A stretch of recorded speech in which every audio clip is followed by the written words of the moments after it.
నమస్తే, నేను మీ Venkatesh. Welcome to TMR news. నిజంగా ఉత్కంఠంగా రేపుతా ఉన్నాయి. నిజంగా ఏది కరీంనగర్, ఉమ్మడి కరీంనగర్, నిజామాబాద్, ఆదిలాబాద్, మెదక్కు సంబంధించి పట్టభద్రుల ఎమ్మెల్సీ ఫలితాలు నిజంగా ఒక పక్క బీజేపీ అభ్యర్థి ఏది అంజిరెడ్డి దూసుకుపోతా ఉన్నాడు. నరేందర్ రెడ్డి సెకండ్ ప్లేస్లో కొనసాగుతా ఉన్నాడు. థర్డ్ ప్లేస్లో ప్రసన్న హరికృష్ణ కొనసాగుతా ఉన్నాడు. నిజంగా సైలెంట్ ఓటింగ్ అనేది ఇక్కడ బీజేపీకి సంబంధించి జరిగిందని మనకు క్లియర్గా కనబడుతూ ఉన్నది. ఒకసారి ఆరో దాని గురించి, సిక్స్త్ రౌండ్ గురించి మనకు అప్డేట్ అయితే వచ్చింది. దానికి సంబంధించిన విషయాలు ఒకసారి మాట్లాడుకునే ప్రయత్నం చేద్దాం. దయచేసి వీడియో చూస్తున్న ప్రతి ఒక్కరు లైక్ చేయండి, షేర్ చేయండి, తప్పకుండా మన ఛానల్ని సబ్స్క్రైబ్ చేసుకోండి. ఒకసారి చూద్దాం కరీంనగర్ ఎమ్మెల్సీ పట్టభద్రుల నియోజకవర్గ ఫలితాలు. ఆరో రౌండ్ ఫలితాలు ఇలా ఉన్నాయి. అంజిరెడ్డి 6855 ఓట్లు వచ్చినాయి. ఇక్కడ ఆరో రౌండ్ పూర్తయ్యేసరికి అంజిరెడ్డి ఓట్లు ఎన్ని ఉన్నాయంటే 45,822 ఓట్లు ఉన్నాయి. అలాగే సెకండ్ ప్లేస్లో కొనసాగుతున్న నరేందర్ రెడ్డికి 7,060 ఓట్లు వచ్చినాయి. ఇలా ఈ రౌండ్లో మాత్రం నరేందర్ రెడ్డి పుంజుకుందని చెప్పుకోవచ్చు. రౌండ్లు ఆరో రౌండ్ కంప్లీట్ అయ్యేసరికి 38,704 ఓట్లు నరేందర్ రెడ్డికి ఉన్నాయి. ఇక్కడ బీఎస్పీకి సంబంధించిన ప్రసన్న హరికృష్ణ అదేవిధంగా అంటే 5,000 ఇటు 5,500 ఇట్లా యాస్టీస్గా ఇట్లనే కొనసాగుతూ ఉన్నాడు. నిజంగా ఇదే ప్రక్రియ ఇట్లా కొనసాగితే నిజంగా ప్రసన్న హరికృష్ణ ఎలిమినేట్ అయ్యే అవకాశం కనబడుతూ ఉన్నది. నిజంగా ప్రసన్న హరికృష్ణ పుంజుకుంటే కానీ సెకండ్ ప్లేస్కి వచ్చే అవకాశం కనబడతలేదు. ఇక్కడ ఆరో రౌండ్ ముగిసేసరికి ప్రసన్న హరికృష్ణకు వచ్చిన ఓట్లు 5,548. అయితే రౌండ్లు మొత్తం కలిపితే 32,110 ఓట్లు ఇక్కడ కొనసాగుతూ ఉన్నాయి. రవీందర్ సింగ్ వచ్చేసి 175 ఓట్లు ఇందులో పోలైనట్టుగా కనబడతా ఉన్నాయి. మొత్తం రౌండ్లు కంప్లీట్ చేస్తే ఇక్కడ రవీందర్ సింగ్ 799 ఓట్లు.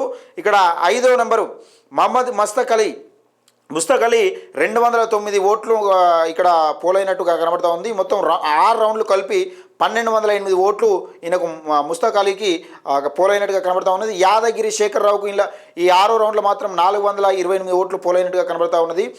6 రౌండ్లు కంప్లీట్ అయ్యేసరికి 1,917 ఓట్లు యాదగిరి శేఖరరావు కొనసాగుతూ ఉన్నది. అయితే మొత్తం లెక్కించిన ఓట్లు, మొత్తం ఏది పోలైన ఓట్లు, అక్కడ పోలైన ఓట్లు 2 లక్షల చిల్లర ఉంటే, 2 లక్షల దాదాపుగా 50,000 చిల్లర ఉంటే అందులోకి వెళ్ళి ఒక 24,000 పోయినట్టుగా కనబడుతూ ఉంది. ఇక ఇక్కడ పోలింగ్ ఓట్లు అంటే వ్యాలిడ్ ఓట్లు ఎన్ని ఉన్నాయంటే 2,24,000 ఓట్లు ఉన్నాయి.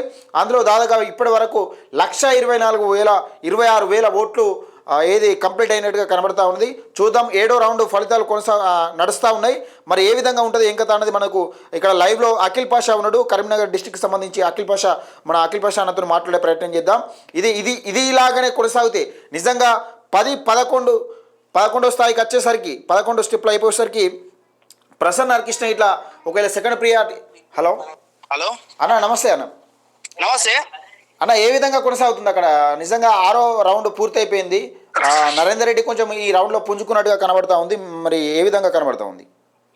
6వ రౌండ్ కంప్లీట్ అయ్యేసరికి కాంగ్రెస్ పార్టీ అభ్యర్థి దాదాపు 200 చిల్లర ఓట్లతోటి ఆధిక్యంలో ఉన్నాడు. 7వ రౌండ్ కూడా పూర్తయినట్టు ఉంది, కానీ పూర్తిగా అధికారిక ప్రకటన మాత్రం ఇంకా రాలేదు. అధికారిక ప్రకటన కోసమే వెయిట్ చేస్తున్నాం. 7వ రౌండ్ లో కూడా చాలా షాకింగ్ నిజాలు, అదే విధంగా ఆశ్చర్యార్థకమైన రిపోర్ట్ మాత్రం చూడాల్సిన పరిస్థితి. సరే, ఓకే అన్న. ఇప్పుడు 7వ రౌండ్ అధికార ప్రకటన వచ్చేంత వరకు అది పక్కకి పెడదాము. సరే, 6వ రౌండ్ లో నరేందర్ రెడ్డి పుంజుకుంటానికి కారణం ఏంటిది?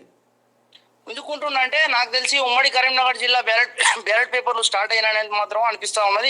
ఇంతసేపు మెదక్, ఆదిలాబాద్, నిజామాబాద్ సంబంధించిన బ్యాలెట్ పేపర్లు లెక్కింపులు జరిగినాయి కాబట్టి భారతీయ జనతా పార్టీ అభ్యర్థి ముందంజలో ఉన్నా కూడా ఉమ్మడి కరీంనగర్ జిల్లా స్టార్ట్ చేసి ఆల్ ఫోర్స్ విద్యా సంస్థల చైర్మన్ నరేందర్ రెడ్డి 200 చిల్లర ఓట్లతోటి ముందంజకు వస్తున్నది మాత్రం తెలుస్తా ఉంది.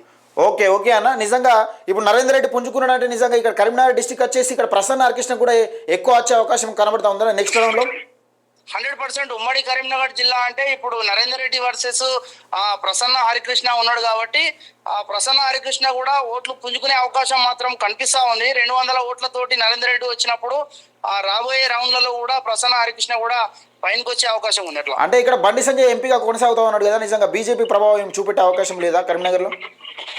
అంటే బండి సంజయ్ అంటే నాకు తెలిసి ఉమ్మడి కరీంనగర్ జిల్లా వ్యాప్తంగా బండి సంజయ్ ప్రభావం అంత కనిపిస్తలేదు. ఏముంటే నిజామాబాద్ సంబంధించిన ధర్మపురి అరవింద్ కావచ్చు, అదేవిధంగా మెదక్ జిల్లాకు సంబంధించి ఉమ్మడి మెదక్ జిల్లాకు సంబంధించిన వకీల్ సాబ్ కావచ్చు, అంటే రఘునందన్ రావు, వీళ్ళిద్దరి ప్రభావం వల్ల అక్కడ ఉన్న ఓట్లు పెరగడం కానీ అదేవిధంగా అంటే ఇదివరకు ఈ రౌండ్లు జరిగినాయన్నీ మెదక్కు సంబంధించి సంగారెడ్డికి సంబంధించి జరిగినాయి కాబట్టి ఇది బీజేపీ పార్టీ ముందంజలో ఉందని చెప్తున్నారు.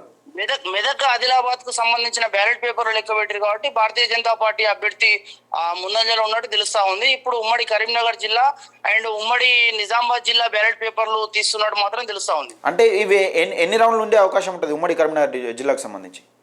ఇంకా ఎన్ని రౌండ్లు అని లేదు, మొత్తం 11 రౌండ్లు, అందులో 6 కంప్లీట్ అయినాయి కాబట్టి ఇంకా 5 రౌండ్లు బ్యాలెన్స్ ఉన్నాయి. ఓకే ఓకే, థ్యాంక్ యూ అన్న. రైట్.